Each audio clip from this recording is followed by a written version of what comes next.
All right, it's 6:15. We'll call this meeting to order. Has everybody taken a chance to look over minutes from our last meeting? If so, do I have a motion? I'll make the motion. I got a motion from Kimberly. Do we have a second? Second from Matthew. All in favor? We need a vote from then Ellen, right? Okay. Got everybody? All right, moving on now to number 3, financial report. Yeah, we just have a couple of things. The Tanner first responder meal we had last month that we paid for, and just some interest income.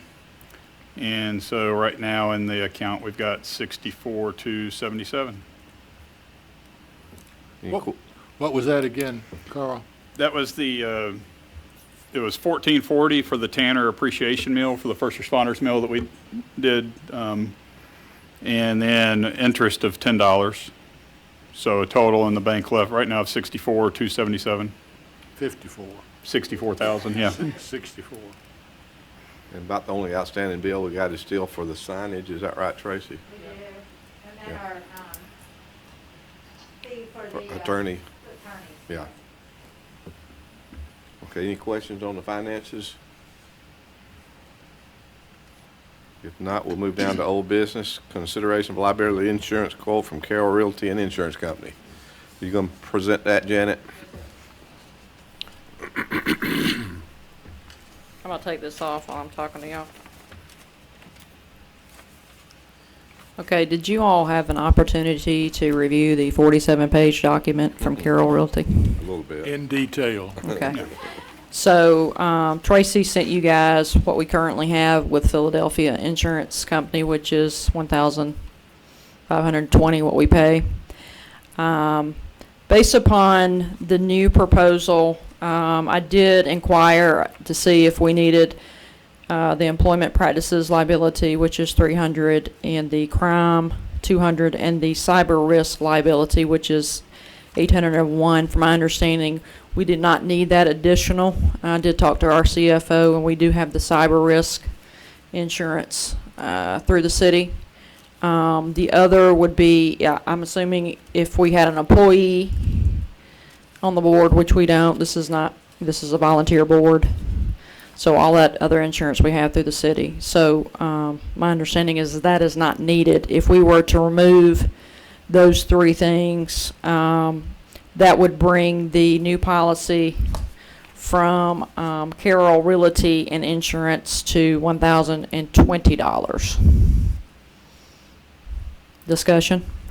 Do we need more than one bid, or just one bid enough, or do we even need a bid?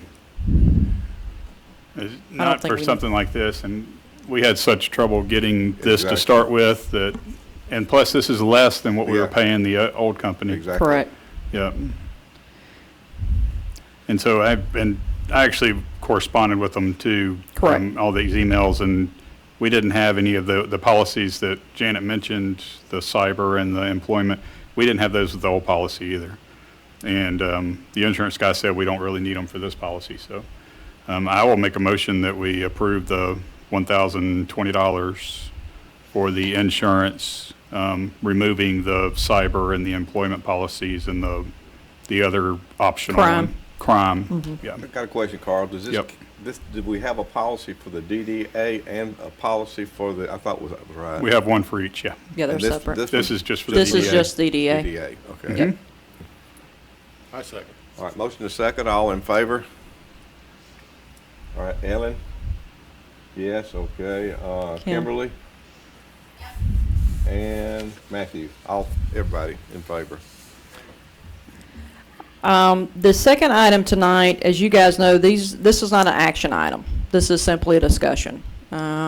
We had mentioned before, I think we started the discussion in January about a potential mural downtown in 2 specific locations, either on the side of Hickstown or the side of the Uppercut Salon building. I did reach out to the owner of Uppercut, which is Don Rich Ford, and I have not heard back from those folks. But this is simply discussion items. If this were to be an action item, I would certainly put that on the agenda. These are simply discussions that we're having because I know that we want to have some art downtown. We want to have some murals downtown eventually. I know that COVID came in and kind of slowed a lot of processes down as far as grants and spending money. So we certainly are keeping that in the forefront. If we don't have the money, we certainly don't, or if we want to postpone something. But I think just having the discussion is a good idea to do. I do have Jeremy. One of the things you guys mentioned was, pursuing a local artist. Jeremy is on the phone. Jeremy is from Tallapoosa, and he has done several murals in Tallapoosa and all over. So I just kind of wanted Jeremy to kind of talk to you guys about potential ideas that you may have, potential stuff that he's done, and maybe discuss price points that if moving forward we decide to do a mural, we kind of have an idea of what he would charge if he were to be the one to do it. So Jeremy, you're on the spot. Say hello to everybody. This is, again, Jeremy Adams, and he has a studio in Tallapoosa. Has done a lot of projects, mural We projects. can't hear him though. I can't hear him. Jeremy, we can't hear you. We can't hear you, Jeremy.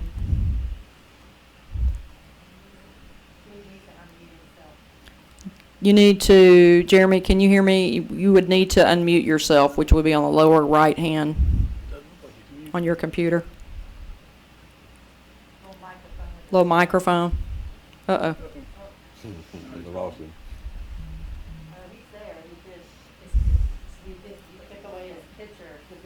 He hit the wrong button. Yeah. Yep, went bad to worse. Let's see.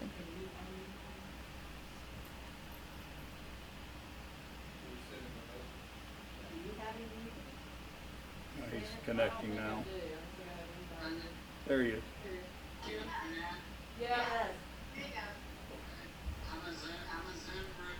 Okay. So, Jeremy, if you just kind of want to talk about maybe some stuff that you've done, some ideas, potential ideas, and maybe some price points, just to give the board an idea of some potential stuff we could do downtown. I am an open book. I'm open to any ideas. Most of my murals are catered around everyone else and what they want. I really fell in love with the Statesboro mural. So I really think, reaching out and touching base with the Billerica Historical Society and getting some pictures of an actual live image from Billerica could be translated to that wall. And I think it would be beautiful. I've done murals all over. What really kind of hits home is the ones that actually are part of the town. People can say, oh, my grandmother went to that building. I used to go there.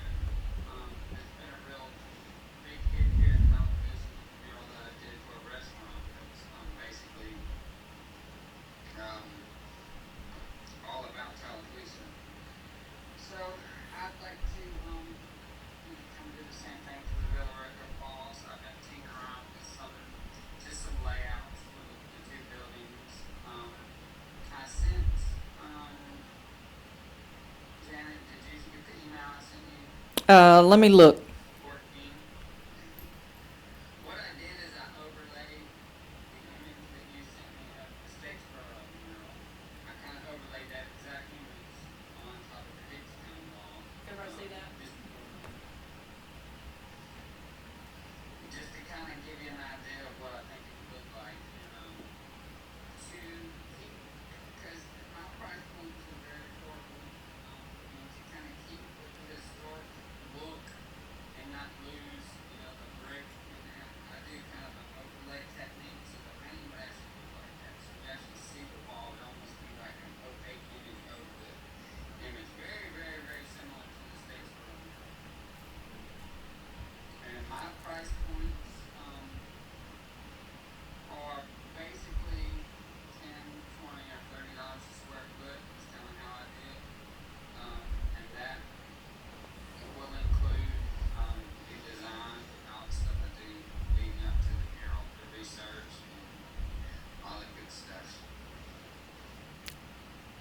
So I had sent Jeremy the sidewall of Hickstown. I had sent him the sidewall of Uppercut just to give him an idea of kind of maybe the potential spots that we could do that in. So that's, and then of course, you know, we are known as a train town. So, Carl's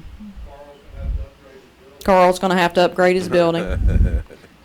But that just kind of gives you an idea of a potential idea. I had actually sent Elisa an email to see if maybe our former mayor, Monroe, maybe had some old pictures of the train station with the actual depot on it. He did not. I think that would be a hot spot. He might have something like that, but that one might be something pretty cool with the old train depot and a train coming through. But that's just kind of give you an idea. I think Teddy Williamson has a picture. I think so too. Yeah. It doesn't translate as much, but either building could be done. I wouldn't take this beautiful brick and paint it over completely. I would do like an overlay. Does that make sense? Yes. You just paint like, this is beautiful, historic brick, so I want to showcase that as well. And as far as the building being, old or a little run down, and red's not gonna be an issue. Most buildings I paint on are falling apart. Does anybody have any questions for Jeremy? Jeremy, by an overlay, do you mean that you would actually paint it on a piece of plywood and hang it there? No, I would just paint with opaque paints, which are kind of like see-through paints. So the image that I sent Janet kind of shows that. I mean, it's just a way of number one, not covering up the brick, and number two, it's like a 25% of the time spent if you're doing like an overlay technique, as opposed to putting a fresh coat of paint, making everything look brand new beforehand. You just work with what you got. But no, not a wooded anything like that. It's actually painted on the or brick or whatever surface. Example that you sent Janet. Yeah, I can forward that to you guys. Jeremy, I know you did a mural in Tallapoosa. Where else have you done murals? The opaque murals specifically? Can y'all see that? Yeah. Oh, wow. Yeah, I don't want to rob the state. Where's he done the opaque? Well, his art studio's in Tallapoosa. I know he's done. That's what I'm. Jeremy. Yes, ma'am. Tom, our city manager, is wanting to know where locally you may have done an opaque mural.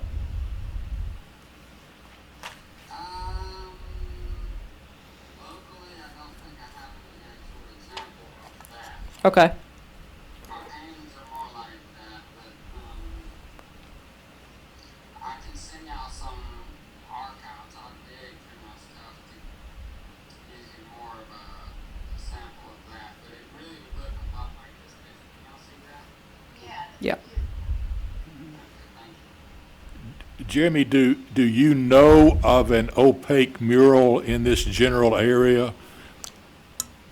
No, I mean, not this area. The actual image that this is what I would say, the mural that she sent me from Statesboro is pretty much somewhat like an opaque mural. Just because simply the fact that you can kind of see through things and still see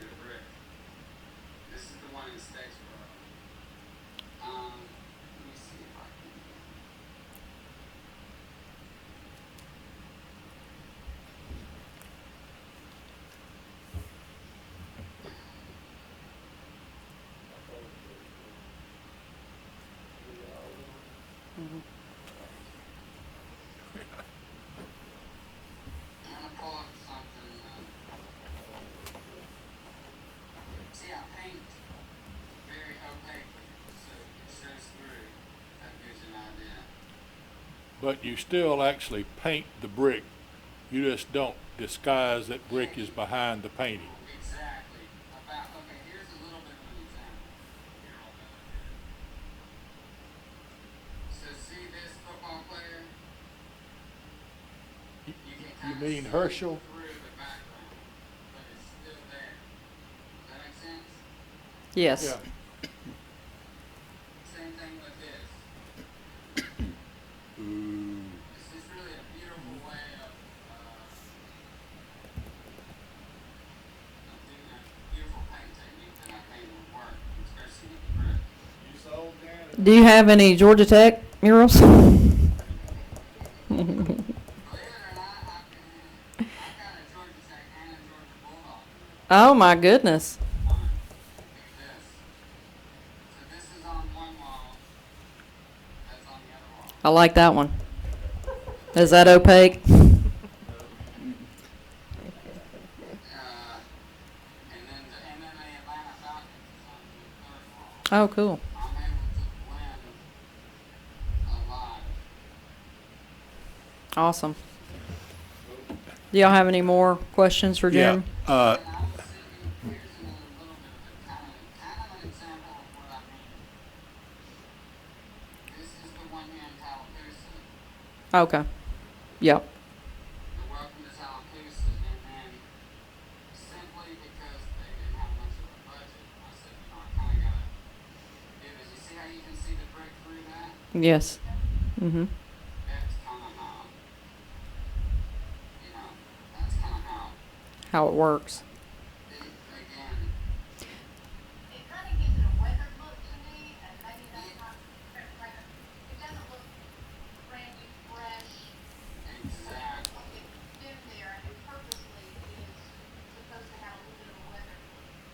Exactly. And if it's done right, it's complete when it's done like that, as opposed to getting. But again, with the mural of, here's another little bit of an opaque mural, so you can see through everything, even Drew Einstein. And I like to paint in layers because it helps me kind of even things out. And then for everybody else's benefit, it's way more financially feasible as opposed to $20,000. It's a lot cheaper to kind of do it my technique that work better. Here's another one that's sort of similar.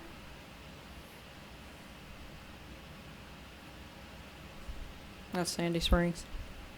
I spent a month straight designing this video for these people Wow. in Sand Springs.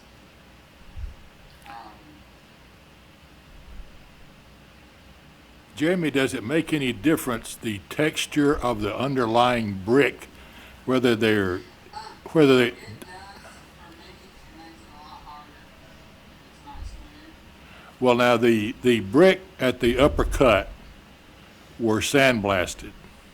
So all of the sealant that were on those brick for years has been blown away because it was painted, and the guy that owns it sandblasted that entire wall.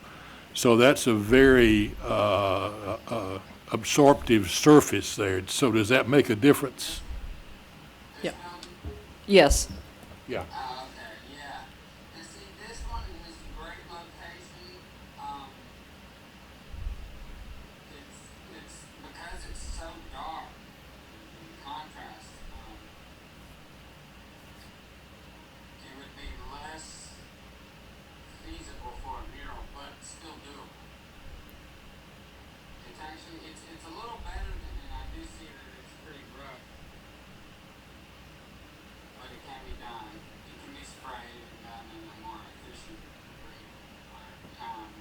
Would you put a sealant on that brick prior to doing a mural?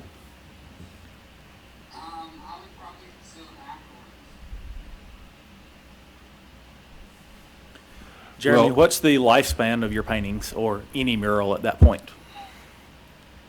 Excuse me? What's the life expectancy of a mural that you've done or in? I mean, they've all outlasted me. They've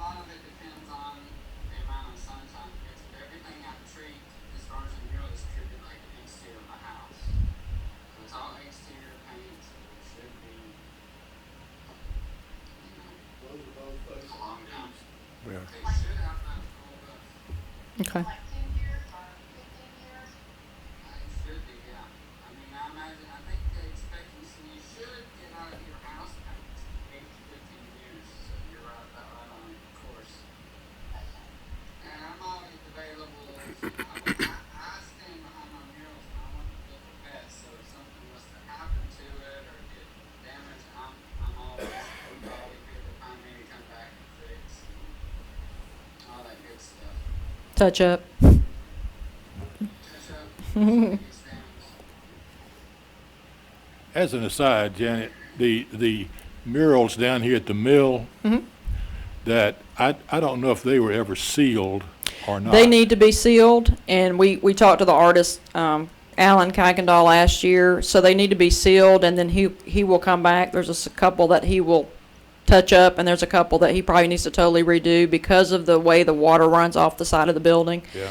Some of them have rotted, those closer to our office, so those would probably need to be done. But the way he set it up is he made them, like drilled them in the wall, so all he would have to do is come back and undrill them, take it down, redo what he needs to do, and then we drill it back up there. Well, That's the way he Is- explained it to us. Is Alan able to do that now? Because I know his eyesight's about gone. He explained to us that, he still could. Well, I was getting to the question that if he Is not able. could possibly touch him up if Alan is not able, Understood. and kind of oversee the restoration of those and the sealing of them to make them last longer too. Okay. Sure. I can send him an email about that. Anybody else have questions for Jeremy before we let him off the phone?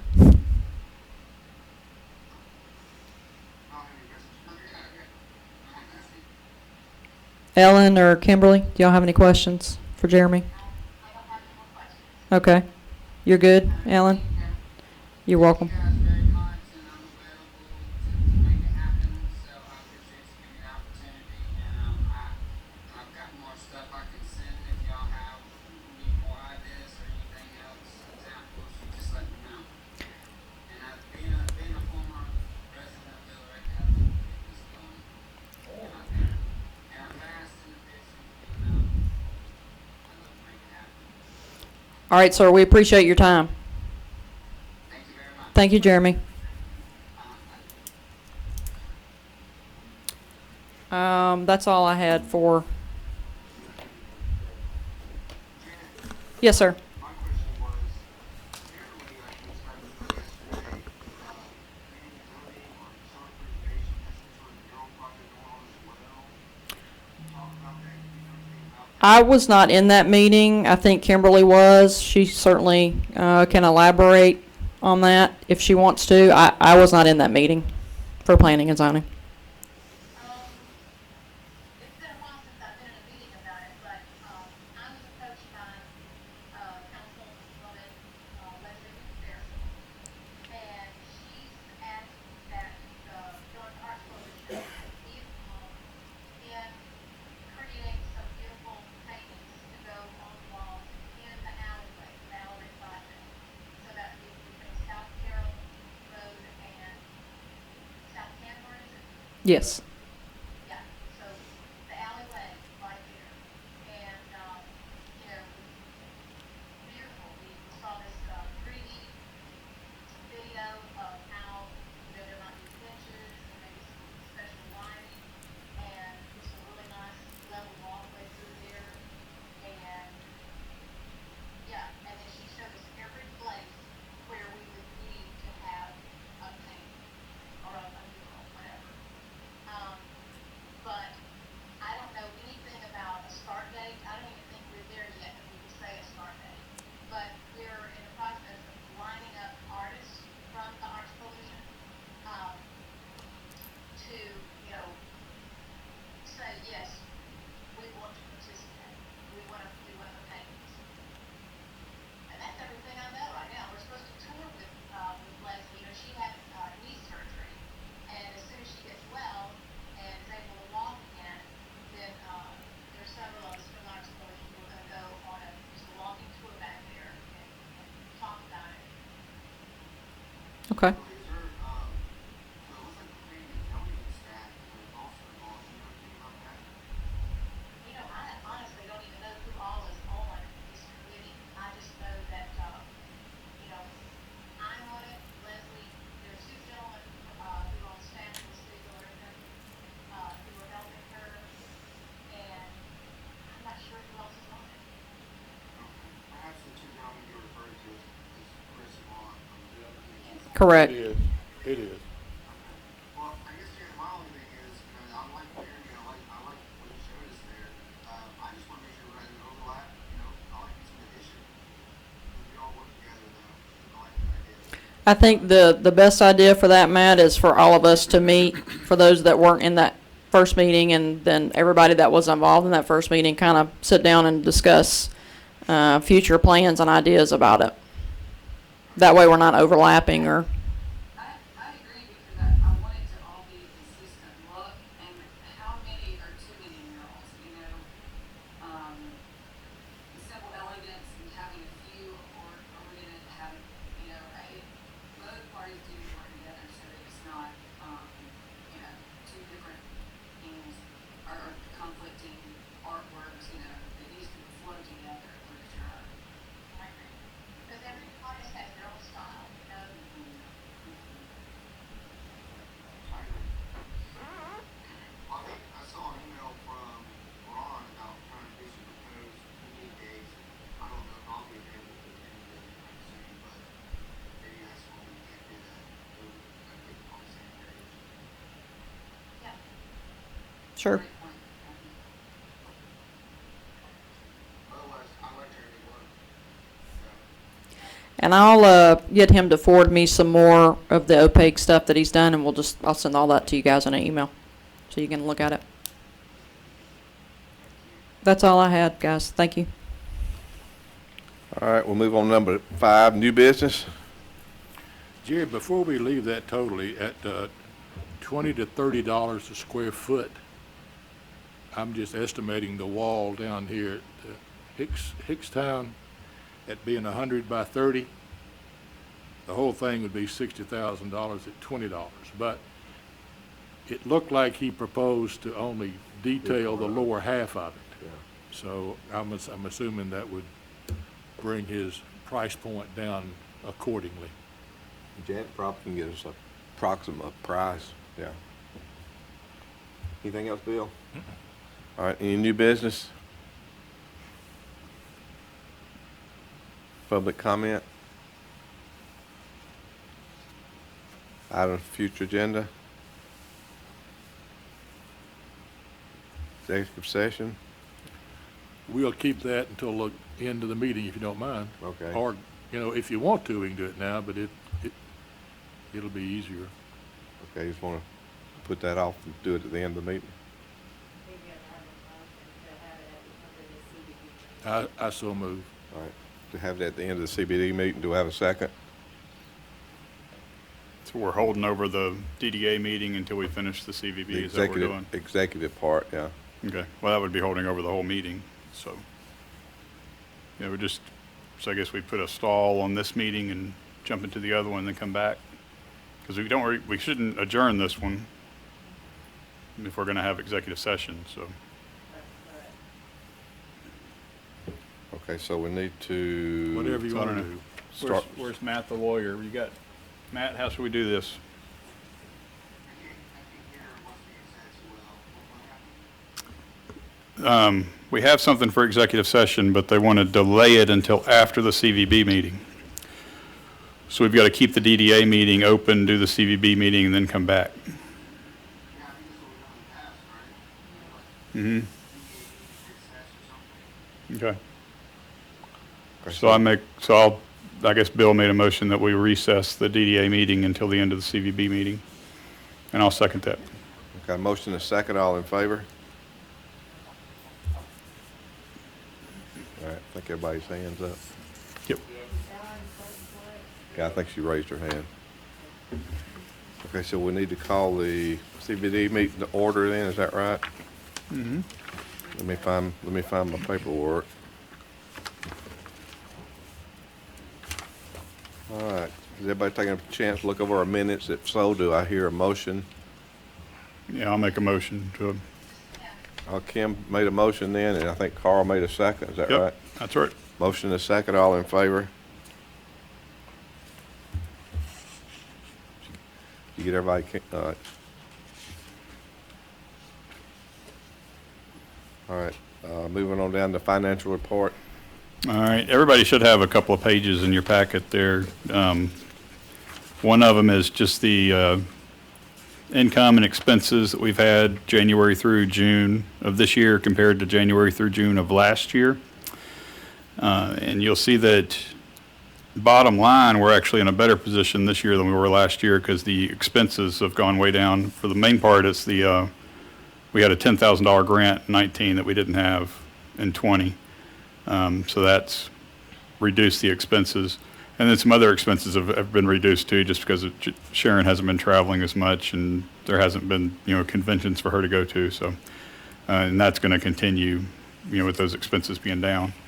But the second page, if you see that, I just wanted to compare the revenue, the tax collections that we've had over the past 4 years for the first few months of the year, just to show how they are decreasing now because of COVID. 17 you can kind of throw out because that was before we started to audit the hotels. So that was when they weren't really paying the tax they were supposed to pay. And then in 18 they started actually paying their tax. So you start with 18 and you'll see the 19 went down only because 18 we had some back taxes we were collecting from the guys that weren't paying them before. And then in 20 you'll see that it's really going down. So if you compare 19 to 20, in April and May, you see a 22% drop in April and a 54% drop in May. And I don't know, Sharon, is that going to continue, you think? I mean, they haven't really started picking back up yet, so. Yeah, so they picked up a little bit, not a lot, so that's what so in our budget reflects that. I mean, we've cut back expenditures enough so that we're still going to be on the plus side. But just wanted to make you all aware of how the revenue is going down with the COVID mess, as you would expect. Any questions? No questions from Carl. We'll move on down to number 4, old business, update on tourism. I bet that's Miss Sharon's.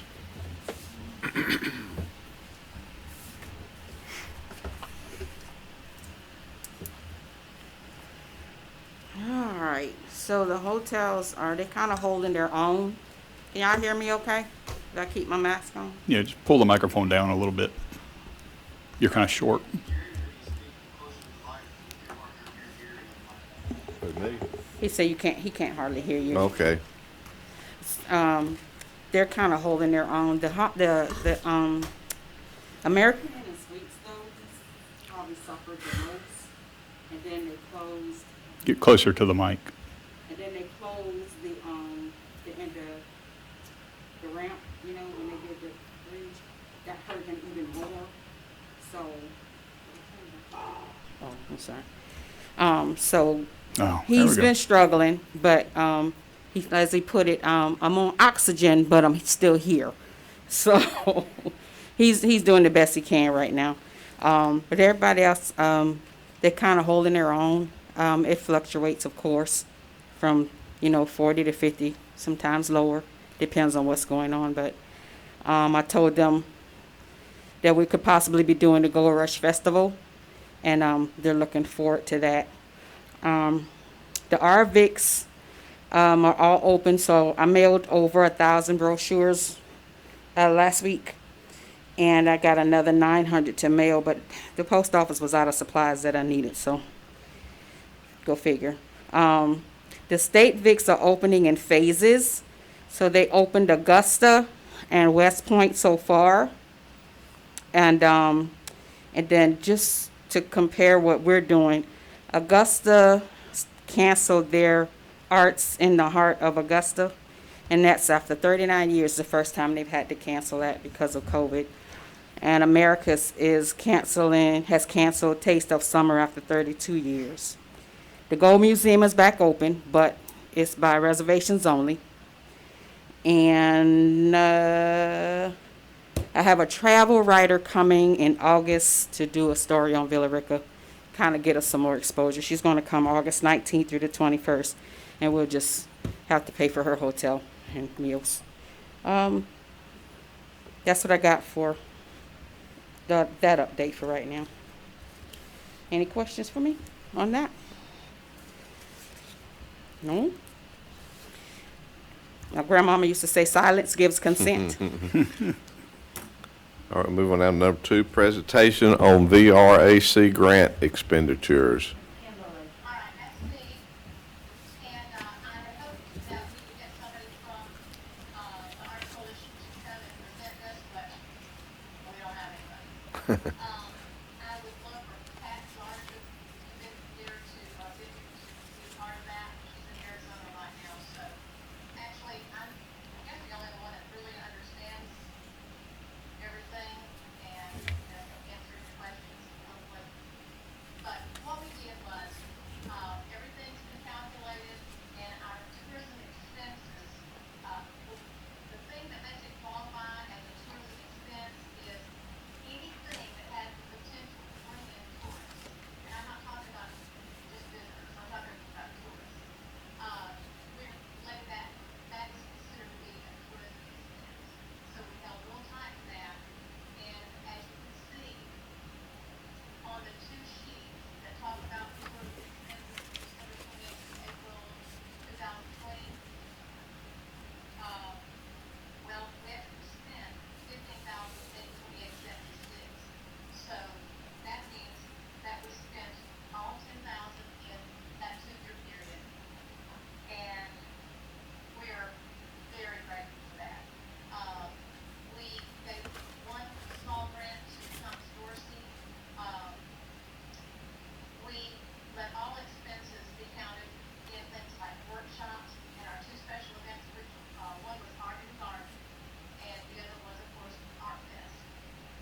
And, we let it go toward our website, which I know that Callie, mentioned that in her presentation when she came to, the, city board last February. And, it included all advertising, whether it was print or not.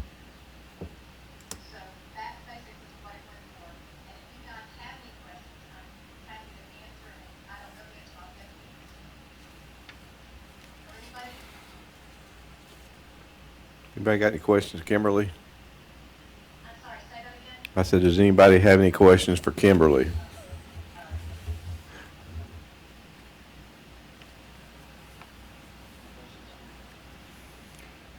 Well, I just want to, on behalf of our school, thank you again, because this helped tremendously.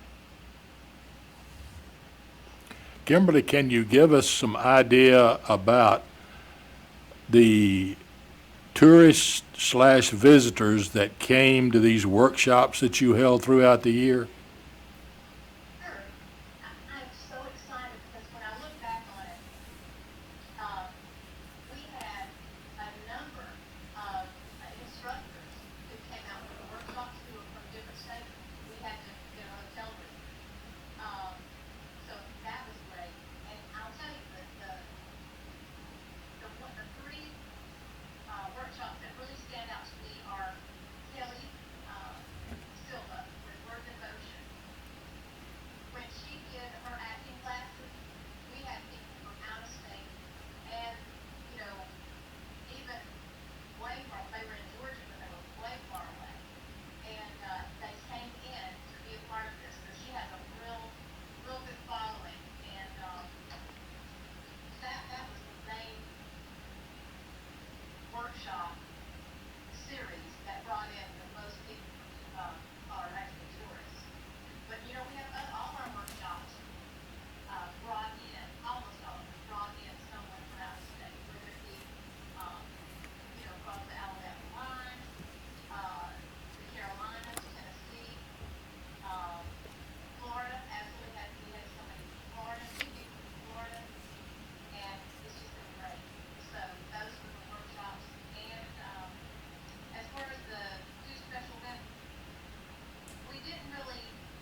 All right.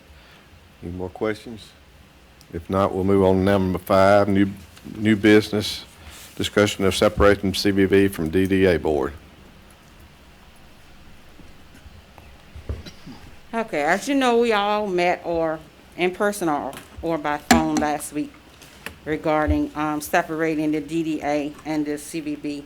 And that's mainly to get the hotels and other tourism bodies related entities involved with the CBB, and just to kind of keep us moving towards being a very well-functioning CBB, and just growing with the city.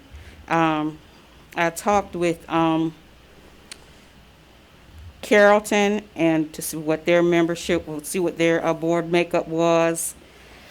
They have 8 members. One is the city manager or someone he assigned. And then the mayor is a non-voting member. It doesn't necessarily have to be the mayor. It could be somebody he assigned.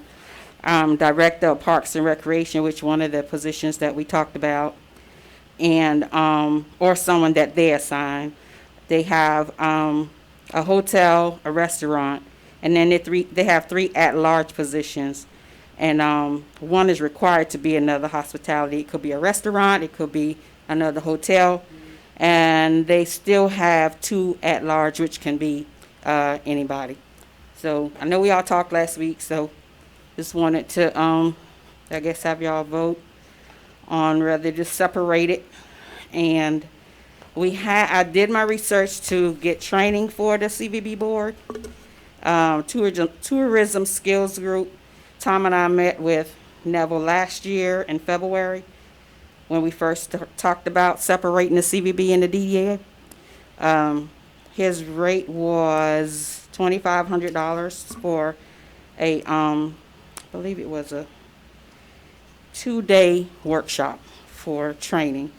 And also got a couple of, Carrollton's going to send me their bylaws to see how theirs read compared to ours. And Douglasville is sending theirs. I wanted to get, cities that are close by, that are, in this kind of same size as we are. But that's what I have. Questions? I don't have any questions. I would like to have a discussion. I told Sharon and Tom this in the phone call that in all the meetings we've had down here that address convention. Could you speak up, she said? I can't hear us, Bill. Hello? Yeah, that's better. Okay. Of all the meetings we've had here, I have yet to see a representative from the motels here to ask a question or to show any interest. I have personally asked people from the recreation department to come to us and suggest things that we might do in conjunction with them. I've had no response. I have been in the board business, so to speak, for 30 years here, and it's hard to find a functioning board that's consistent. It just is. And if you want to reinvent the wheel just because Carrollton and Douglasville are different, personally, I don't think that's a good reason.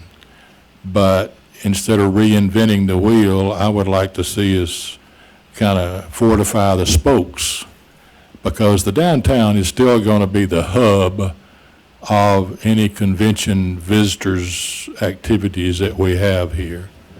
The only obvious visitor attraction we have that people are knowledgeable about would be the gold mines out at Pine Mountain. But the restaurants here, even the murals come under a visitor bureau type umbrella, because people go to towns to photograph murals. I have seen them. I have seen them in Colquitt. I have seen them in several towns in South Georgia that actually go there to see the murals in downtown. So that is part of the relationship between downtown and conventions. The restaurants are primarily downtown, not all, but primarily. So I personally would rather see the motel operators come up with a person and the restaurant operators come up with a person that are ex officio members that can come and make suggestions to us. What can we do to make it better? I'm all for making it better. What can they add to the conversation? Because so far they've added nothing. Well, we didn't say, I mean, if I maybe misspoke, but I'm not saying separate because of what Carrollton does or because of what Douglasville does. I just think we need to have our hotels and tourism entities more involved, and I think this is the way to do it, is to get them. We've never had the hotels, as I said Friday or Thursday, whatever it was. We've never had any relationship with the hotels, and so I set out to build that. And now that we've increased our tax base from them, I think it's only fair too that they have a say in what we're doing, and they get involved with. I mean, the Holiday Inn is a sponsor for our events, so they house our bands, and and then Councilman Montahan asked me to get some information because he wanted to be able to compare the two, some other smaller cities. So that's why I went ahead and got the information. I didn't mean to imply that you were doing that only because, Sharon. I did not mean to imply that. But we have had many meetings where we've had no input after it's been asked for. And, of course, the city of Carrollton has got West Georgia and Southwire and, the courthouse and Tanner Center. All of those things are going to have visitors coming in. Let me tell you what Carrollton told me. West Georgia is not their they're not bringing tourism. This is what he told me. They don't rely on the college to bring tourism. It's the downtown restaurants. It's the square. It's their events that they're marketing to. It's not the college. They don't, and maybe the cultural arts may bring some people in, but the college isn't one of the things that he referenced as bringing them tourists. But don't you think parents come to visit students occasionally? Yeah, they're visiting their students, of course. Yeah. They're visiting their students, but he's not considering them as tourists per se, because their kids are really they're in college, so. But that's just what I was told. They may not be targets for the Right, they're not.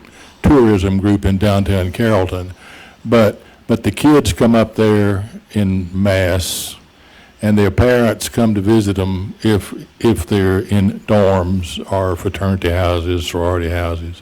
So that is a big issue. Southwire has facilities all over the country and all over the world, where people come to the home office sporadically. We have some here. We have We do have business travelers. Flowers. We have Print Pack. We have Sugar Foods.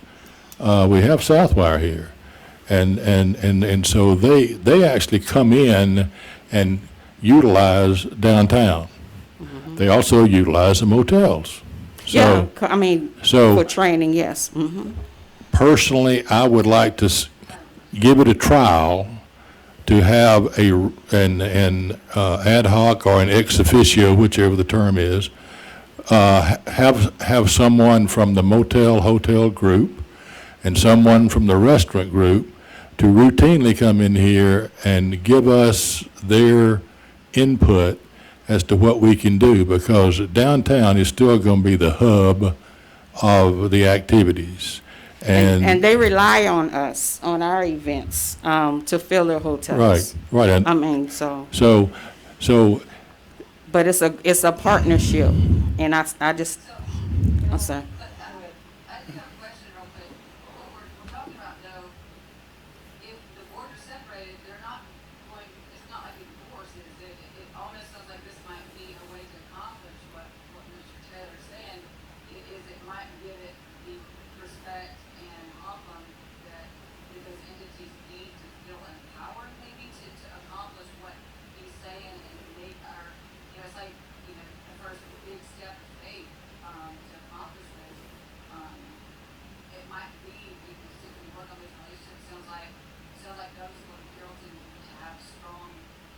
two different boards. So it sounds like you've done the research, but are you saying that this board would work against the DDA, or would it be like a way to actually strengthen the DDA? No, not working. A little bit more, power, and if you got some people that had the investment with the, motel industry and people like that on the board to actually work with the DDA. Right. Make our community stronger, is that what we're saying? Right. I'm not trying to say that, just, we don't want any relationship with the DDA at all. That's not what I'm saying. We need the two to work together. So DDA focusing on the downtown and the tourism board focusing on bringing tourism downtown to the Gold Museum. You know what I mean? Just getting groups in here. They still want to rely on each other to boards, is that correct? Right. Got a question, Sharon. Could we leave the board like this and just add 2 new members, 3 new members? Would they be voting members? Because I don't have a problem with it. I think the enabling legislation for a DDA just said it must have at least 7. What about the CBD board, though? I don't know about any enabling legislation on that. I can get you some more information on the CVB. But I see no That's why reason- I asked Neville to. Yeah, I see no reason why we couldn't expand the board to bring them in, because what they do affects us. As I told you the other day on the phone, there's an old saying about a rising tide raises all ships, and, it does. If it helps them, it helps downtown, and vice versa. So, I still just don't see any reason to form 2 separate boards when we can at least give this an opportunity to work. Not necessarily have it set in stone for the next 10 years, but give it an opportunity to work and have someone come in to do it. Because it's not that easy, believe me, I've been at this for a long time, to have a functioning board where people show up, where people participate, and don't just take up a seat. Guess I'm optimistic. Have you talked to people in the hospitality industry around here that are interested in being on the board? Yes, I actually had spoken to the Days Inn was interested, the Holiday Inn, and also the Quality Inn was interested in being on the board. For a restaurant, I spoke with Melissa Garrett. She would like to be on the board. And at the time, Vicki was still the Parks and Rec director. So to get someone from Parks and Rec, I spoke with Moochie about bringing in more sports and stuff. I'm sure her or Marcus could, or Courtney would be viable to be on the board. Well, can you as well. check, can you check into that and see if we can expand the board and add new members? Sure. Bill, I agree with you that their input's not here, but would having them on a board or them creating their own board or being on their own board, they would have more vested interest in that, and I believe that would give Yeah. them that voice that they might want and not feel like coming to a meeting they would get. And a lot of CVB board meetings are mornings, and that worked for them.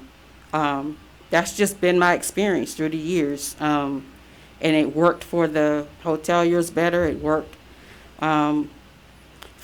we had business owners on and executives from Georgia Power when I was in DeKalb. So there's different businesses that can form the board. And it's not disrespecting, it's not a matter of disrespecting this board at all, but like you say, Andy, it gives them a voice as well. Nobody ever invited the hotels to a CVB board meeting or a DDA meeting. So I mean, through the years, how much input from the city did they get to feel welcome or to invited or whatever? So I just think it'd be a good start to get them going, to get them involved, and to keep us moving and building this CVB. I think for me, I would miss this part of the board with you, but it's exciting that our community is growing so much and we don't struggle with board members showing up anymore. So it seems like an exciting first step that, I missed this part of it, but I'll just tune in on the live, but it's just, I think it's exciting, that our town's growing this much and we're that strong, so. And I didn't think, I'm not saying it's gonna be easy. People may have to fall off, but but you have to, I feel like we should try to build something, to just build on this. Yes, boards of getting people to volunteer is not easy. I've seen that with, I've been here for almost 4 years, but when people are committed, they do show up. I'd like to give them a voice. I think we can give them a voice by having them a member of the board, period. But I don't see any reason to change what this board has learned over the last, 3 years now that we've been a DDA roughly about / 3 years. CVB? Roughly about 3 Because years. we were not aware of that until one day we were. That was how we were trained, like, now you are this and this. So it has taken, I know it's taken me a while to really grasp what the Convention and Visitors Bureau does, how we can foster that relationship, but certainly we can do a better job with people that are directly involved with tourism, such as yourself and the motel people, for have them either, start off ex officio or ad hoc, and then expand the board out to include them, and hopefully they would come and have positive input, because this tax that you referred to, they're not paying the tax, they are the tax collectors for the city. So that 8% is just added to what their fee would normally be. At least that's the way I understand it. And so they are not paying the tax. They are just the middleman to funnel it to the city. It is really no skin off of their teeth. They would just like to have more rooms occupied, which I can certainly understand that. It keeps them in business. I mean, Yeah. it's the only way they can be in business. So. Sure it does. So you say we haven't invited them. No, I have never gone to one of the motels to invite them. It is published on the city website, the public welcome, anybody welcome. You can see how many we've got here tonight. Well, when you talked to them, Sharon, did they express any interest in coming to the meeting and talking to this board? I didn't ask them to come and talk to this board.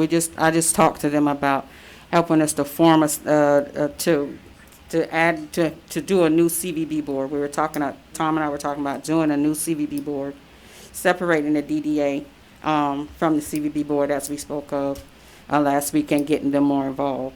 And they showed interest. And we have a meeting with Tom, and I have a meeting with them like kind of quarterly, and they do show up for the meeting. And they are interested in what goes on in the city, what goes on downtown, what businesses we can, how we can work together. So we've even brainstormed, about festivals, what we could do. And the last meeting we had was in January, and then COVID hit. But because normally we would have had another in May or June, but with the virus, we haven't been able to do that. Yeah. Well, whatever the board decides to do certainly will be what's done, but I just don't see a point in reinventing the wheel when we have learned a lot about it over the last 2 or 3 years, and we can invite them in to not only give their input, but to give their vote also, because as I remember the enabling legislation, which was, back in the 80s, as I remember, it said the DDA had to have at least 7 members.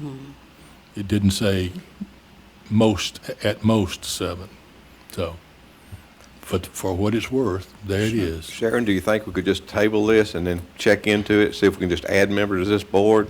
I can do that. I don't think it's a good idea to add more members to the DDA, or to add Not to the DDA. convention and visit. Well, that's what it would be. It would be, because if we're talking about keeping the two together, you're talking about adding more members to the DDA and the Visitors Bureau. If you're talking about two keeping the separate two groups. Yeah, it's together. two separate. I mean, I know they're two separate groups, but if we're going to keep doing it the way we're doing it. Right. they would have to be ex officio, but because one of the rules for DDA membership is that you've got to be a resident of the county that the city is established in. Now, So that Hold on, Ellen, we can't. Hey, Ellen, can you start over? We couldn't hear you because we were, Bill was talking and you were talking.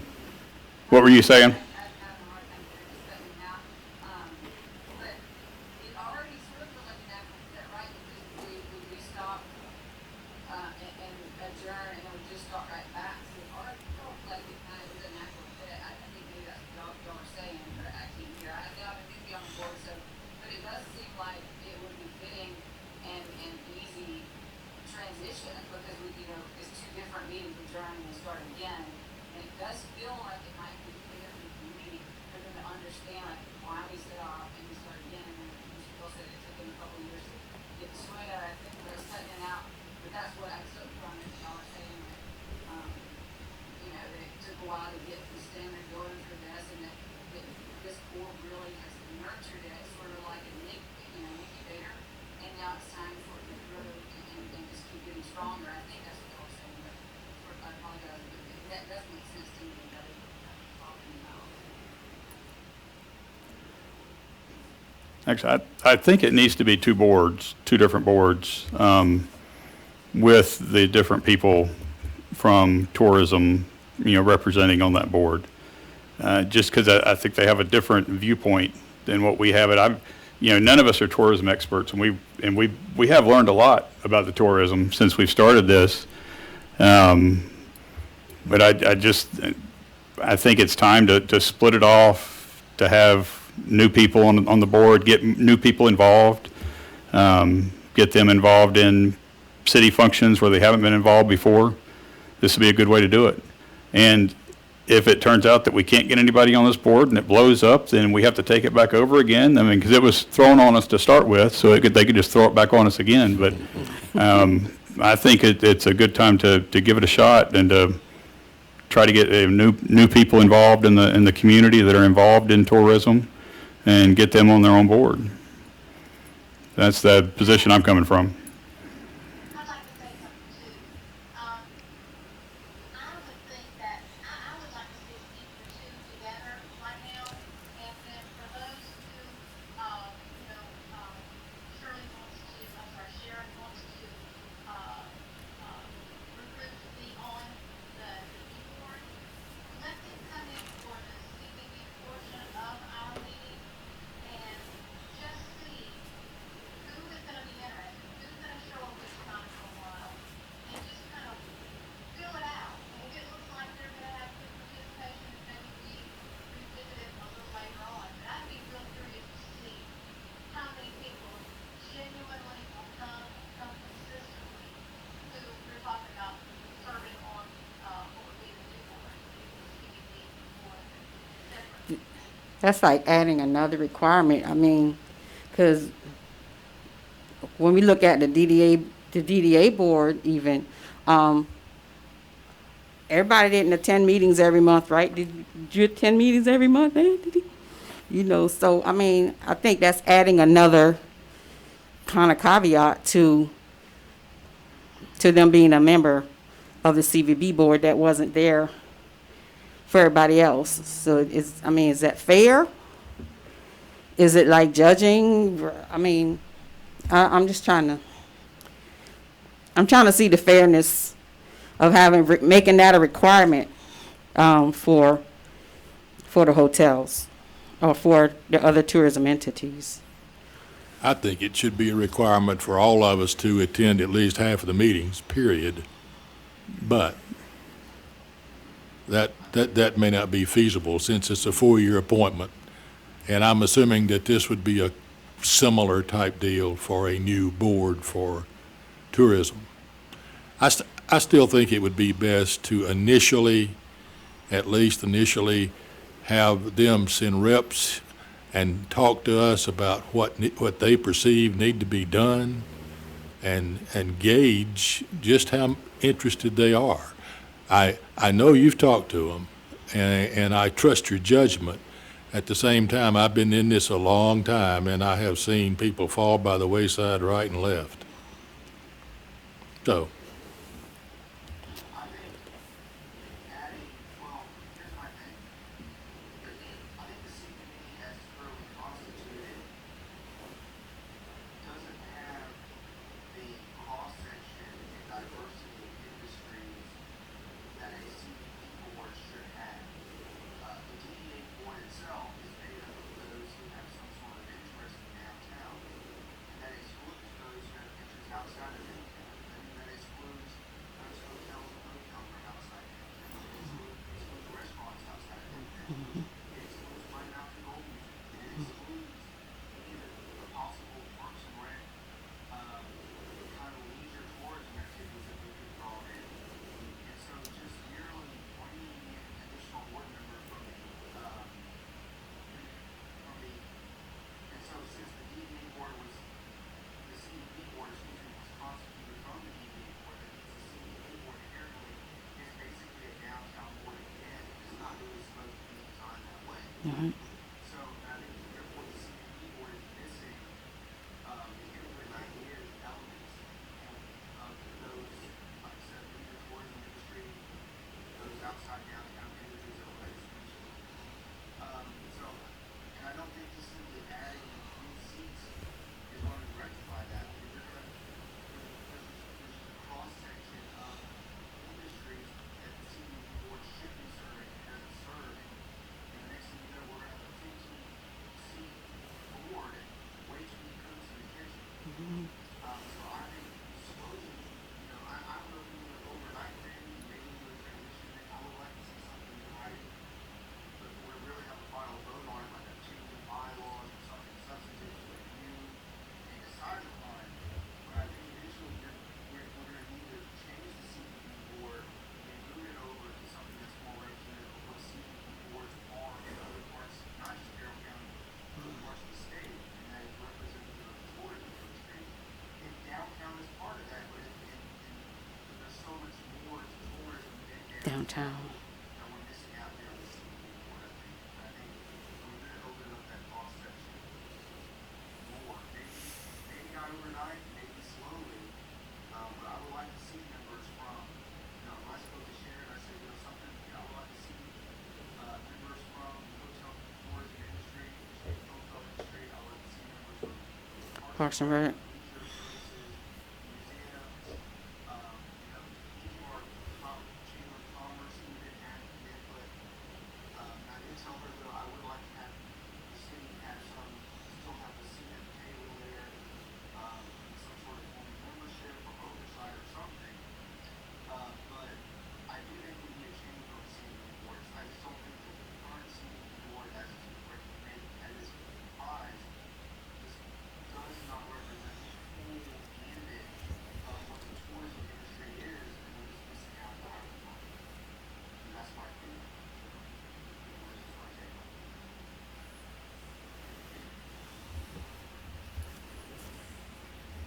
I agree. Good point tonight, Durden. So Sharon, what are you recommending our next steps would be too? Because like Matt said, we can't just form a new board overnight. And it's not really forming a new board, it's just replacing the members of the board. So what do you see as the next steps to doing that? I will bring some more information as Matt requested. I'm still doing some more research on other boards, so I want you all to know a true makeup of a CVB board. So we can table it to the next meeting, and I'll bring in more bylaws and share that all with you also, and give you a chance to read it over beforehand, and also what a CVB board makeup looks like, and then we can vote on it. But I still think this is the way to go, is to, Matt says it more eloquently than I do. Well, Matt, let me ask you a question. Can you hear me? All right. Yeah, it's kind of hard to hear you. I'm having to put my ear right up to the speaker when you talk. But in your opinion, do we need to make some kind of vote tonight, some kind of,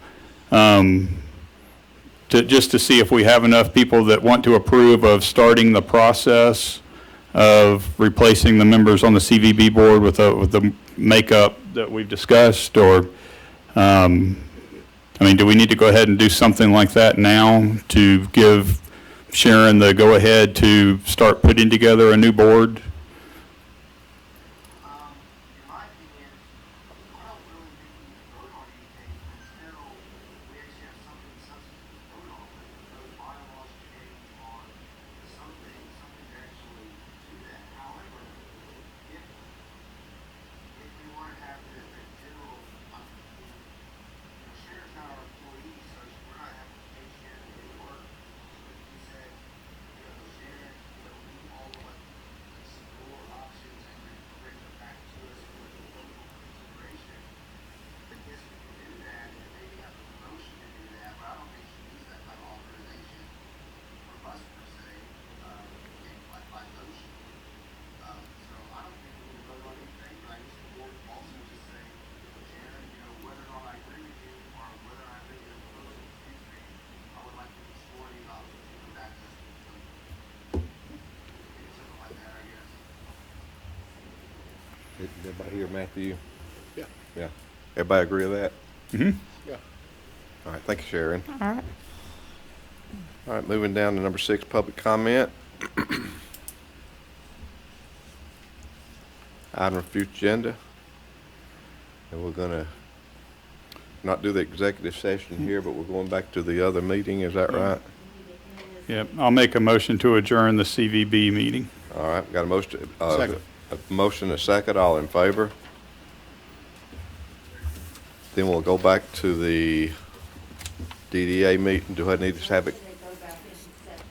All right, a motion. I make a motion that we go back into the DDA meeting to resume the meeting. All right, we have a second on that. Yes. Bill's got a second. All in favor? Now we need a motion to go to executive session. Now I'll make a motion to go into executive session to discuss matters of real estate. All right, I will have to leave my computer here on because we have outside guests, so I will step out. Just let me know when you're done. Okay. okay, we had a motion and a second. Do we have everybody to vote on that then? Yeah. The city manager gonna stay? Bill? I hope the city manager stays, yes. He needs to go get a haircut, but he can do that tomorrow. He really, I think Bill's just jealous. Yeah, He didn't have a head of hair like that. Hey, I'd love to have a head of hair like that.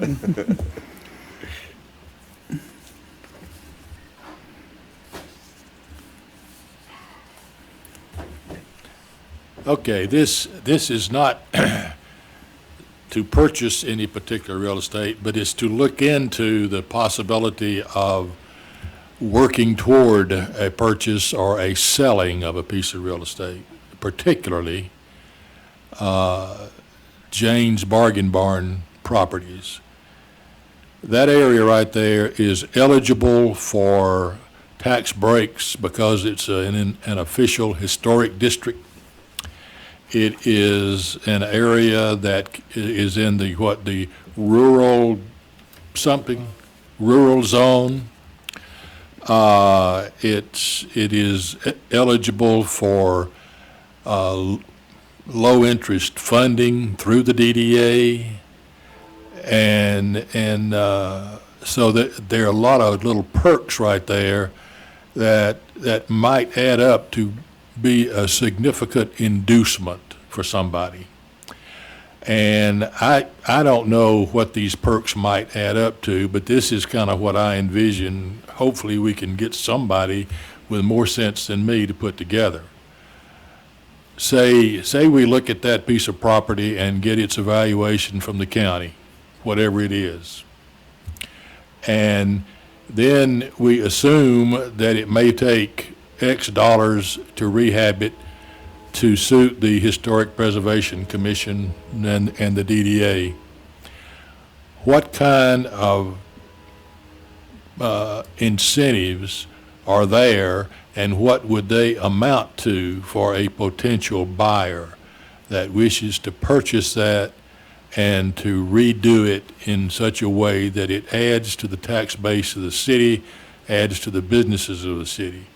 For instance, and I'm just pulling these numbers out of the air, I don't know anything about them as far as facts are concerned, but say that property is on the tax books for $250,000. We go to the owner and ask him, what do you take for it? Say he says $400,000. Well, probably a reasonable price is somewhere between the two, but we can take the $400,000 for purpose of this argument. If somebody purchases it for $400,000 and spends $400,000 refurbishing it, fixing it up, then what kind of tax breaks would that individual or that company get out of spending $800,000 to generate that back into a viable part of downtown?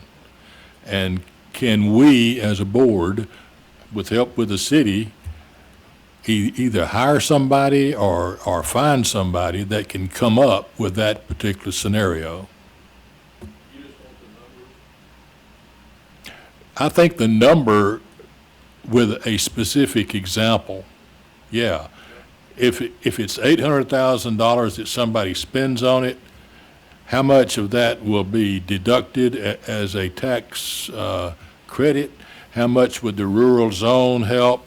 How much would low-income financing help? Because the Georgia Cities Foundation and the state of Georgia has a deal where they will enter into low-interest financing, where if the owner puts up 20%, the primary lender 40%, and Georgia Cities Foundation / state put up 40%. And the primary mortgage would be with the lender, the bank, a bank, and the other lender would take a second position on that. And it's usually considerably less interest. With interest rates being relatively low right now, I'm not sure how low it might go.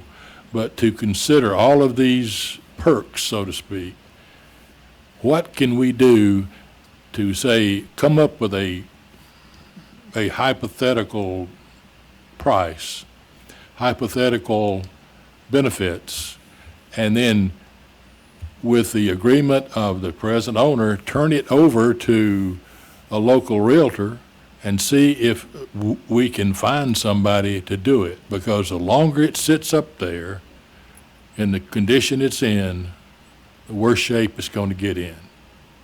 And we really desperately need to turn that into viable property, whether it's one piece or three pieces or ever how many it works out to be, and get it back into a reasonable commercial economic environment.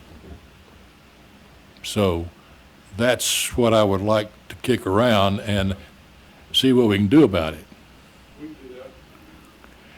Can you either do it yourself or have somebody with the city to come up with that scenario? It'd probably be multiple people working on it, different parts of it. But you think you can come up with something like if Jerry Doyle spent $800,000 on it, what kind of benefits could he get off of it?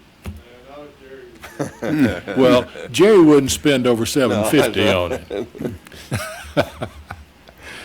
Now, Bill, do you know if that's up for sale? I thought, He has priced it in the past. it seems like it's hung up in something right now, like probate or trust or Yeah, estate, something. But I always hear that, but I haven't heard it from him. Okay. I didn't know if you had information on it. Him is Jane's grandson, I think. How many did she have? I don't know, but we've been trying to contact somebody in the family unsuccessfully.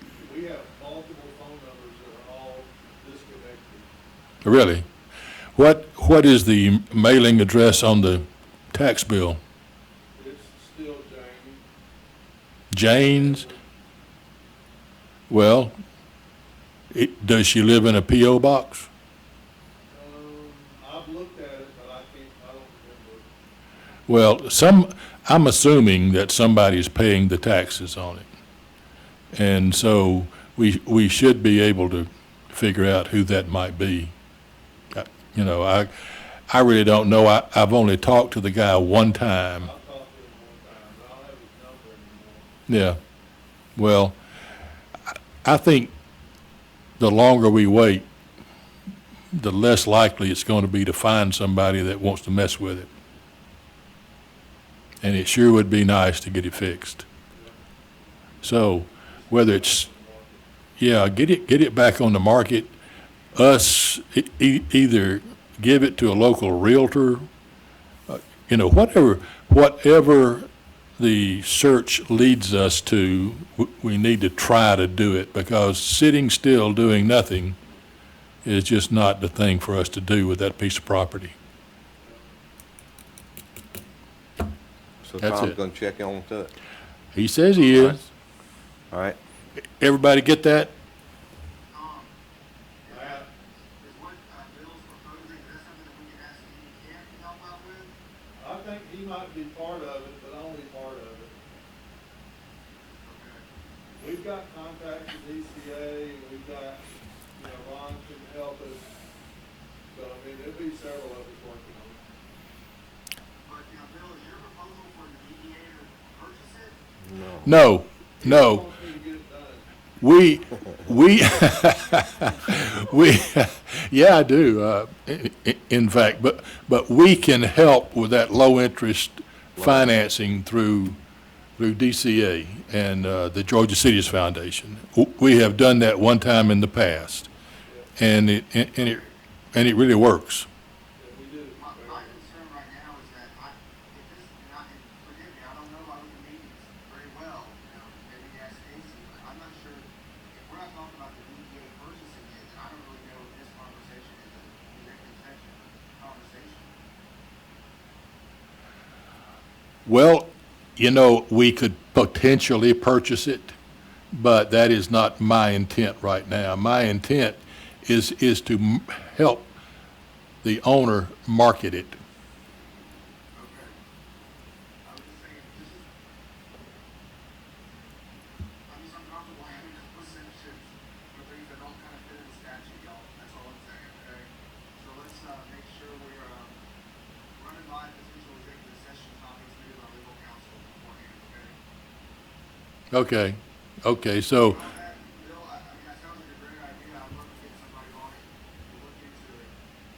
That's, it's a significant size piece of property in downtown. And it, is it an anchor over there on that, I guess that's the west, kind of northwest side of downtown. Yeah. Be an anchor, good development area, be an anchor to help really spread, bigger, so.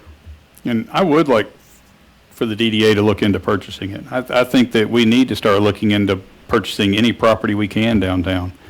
Because if we own it, we control who goes into it, we get the revenue from the rent. I think that's really important for us to start, and this could be a perfect starting point for us to start buying up properties. So if we could, maybe the only thing we need to look into right now is the ownership and the possibility of the DDA purchasing it. And see, that would be a good way to just to look into, see where it stands in terms of who owns it, and who's going to sell it, are they able to sell it, and then what would it take for us to buy it. And then we could talk about actually the DDA purchasing that, fixing it up, start getting some income coming in through the rental of it, and start doing what I think the DDA should be doing. well, I have mixed emotions about the DDA getting rental income from property because I think that's exactly what we're supposed to do. That's Well, what, if you look at all these we other can towns also that own sell their it. downtown, we can also sell it too. but then we don't control who goes into it. No, we don't control it. That's up to Mr. Barber to control who goes into it.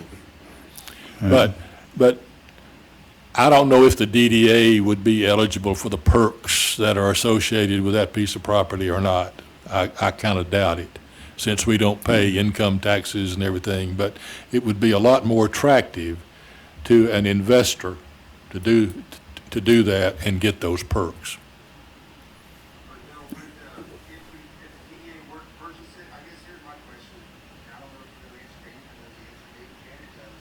But if the DDA were to purchase it, well, then the person or the entity that purchased it, the investor, would they still be eligible, or does the DDA purchasing it kind of cuts that off? I have no idea, Matt. I don't know. We just need to find out all we can and do what we can to get that property addressed. Any more questions from Ellen, Kimberly, Matthew? Do we actually know what we're asking Tom to do, and if he can actually do that? I mean, if that's, He got you got it, Tom? Okay. All right, do we have a motion to adjourn? So move. Motion to adjourn, have a second? I'll second. Wait a minute, Tracy's waving her hands. You got to come out of executive session. All right. We got it. So Bill made a motion to come out Come of out of executive session, All right, and I'll second that. all right. Now, do we have a motion to adjourn then? Sounds like Matt did. All right. Matt, all right, do we have a second? Second. All right, all in favor? So we stand adjourned at 7:42. So you get feeling better, Matthew? Yes, sir.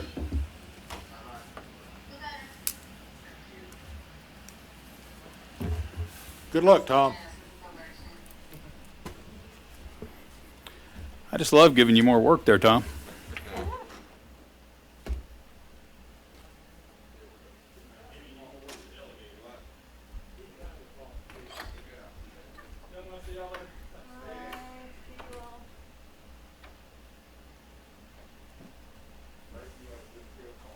Thank you. I just hope I got down some of the stuff that's said, because it was really hard to hear, like, some of them on that speaker.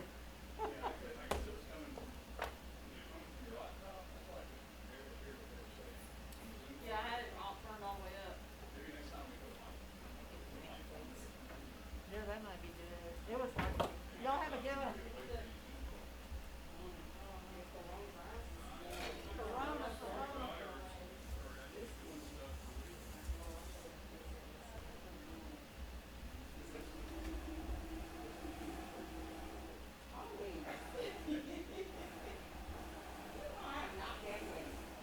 And I appreciate it. I would help you, but I did not. You're good, but I got it. No, that's it. Thank you, sir.